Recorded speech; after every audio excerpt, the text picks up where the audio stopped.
Lucas Tassin a inscrit un doublé lors de la victoire cruciale de l'ASS à Montpellier, victoire qui devra être entérinée par la commission de discipline. Cette vidéo lui est consacrée. Combien vaut l'attaquant belge aujourd'hui? Est-il le joueur le plus bankable de l'effectif de l'AS Saint-Etienne? Et est-ce qu'il change la vision que l'on peut avoir du mercato réalisé l'été dernier par Kilmer Sport?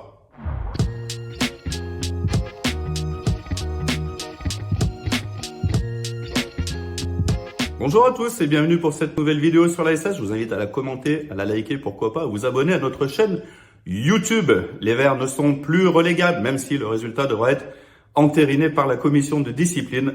Les Verts se sont imposés 2-0 sur le terrain de La Mosson à Montpellier, chez la Lanterne Rouge, condamnant pratiquement la Lanterne Rouge montpelliéraine à la Ligue 2. Les Verts ont gagné grâce à un doublé de Lucas Tassin. 2 jolis buts inscrits par l'attaquant belge sur 2 slaloms dans la défense gruyère du MHSC, avant que les supporters de la butte paillade ne décident de mettre le feu dans leur tribune. Alors Lucas Tassin, il fait partie des 3 joueurs recrutés l'été dernier qui sont titulaires en ce début de printemps dans l'équipe stéphanoise avec Pierre Ecois et avec Zuriko Davitashvili. Et Tassin est passé maintenant devant Davitashvili au classement des meilleurs buteurs stéphanois. Il totalise 8 buts après 26 journées de Ligue 1. C'est une belle réussite. C'était pas gagné au début. À son arrivée en provenance de Westerlo, on se demandait un petit peu qui il était, Lucas Tassin, même s'il avait quelques sélections avec les espoirs belges. Il était encore inconnu du grand public ici en France. 10 millions d'euros, transfert le plus cher de l'histoire de l'ASS. On se demandait un petit peu si Kilmer Sport avait eu le nez creux avec sa fameuse data en misant sur l'attaquant belge. On se pose un petit peu moins la question aujourd'hui. Tassin enchaîne les buts. Il en est à 5 buts sur les 5 dernières journées de Ligue 1, 8 aux 3 quarts maintenant de la saison. C'est une belle réussite.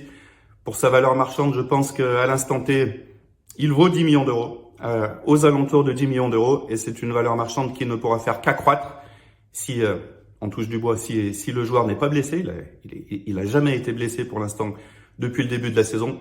Et si la SS se maintient en Ligue 1, il vaudra plus cher que si la SS descend.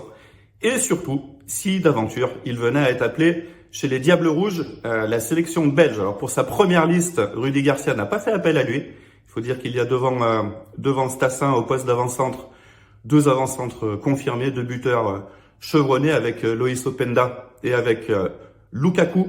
Mais Tassin a une belle carte à jouer et il est fort probable que s'il continue d'enchaîner les buts et d'afficher le niveau qui est le sien en ce moment avec la SS, il sera appelé avec les Diables Rouges. Lucas Tassin, sa réussite et sa forme nous font un petit peu changer la vision que l'on peut avoir du mercato réalisé par Kilmer Sport l'été dernier. Un mercato très critiqué jusque-là. C'est vrai qu'il n'y a pas beaucoup de réussite dans ce mercato. Miladinovic, Boaki, Cornu, ce sont des joueurs qui n'arrivent pas à s'imposer en Ligue 1 pour l'instant. Tassin, ça a été un petit peu compliqué au début. Il partageait son temps de jeu avec Ibrahim Sissoko lors de la fin de l'ère Olivier Dalloglio. Mais il enchaîne les matchs maintenant depuis l'arrivée d'Eric Orneland. Il est systématiquement titulaire. Il avait marqué pour le premier match d'Orneland un joli piqué contre Reims, la victoire 3-1. Et là, il est sur une forme ascendante. C'est l'homme en forme de cette fin de saison pour la SS. Il arrive lancé dans le sprint final et sa valeur ne pourra faire que croître, qu'augmenter s'il confirme et ses qualités et son rendement. Voilà, je vous invite à partager encore une fois la vidéo et à nous dire ce que vous pensez de Lucas Tassin.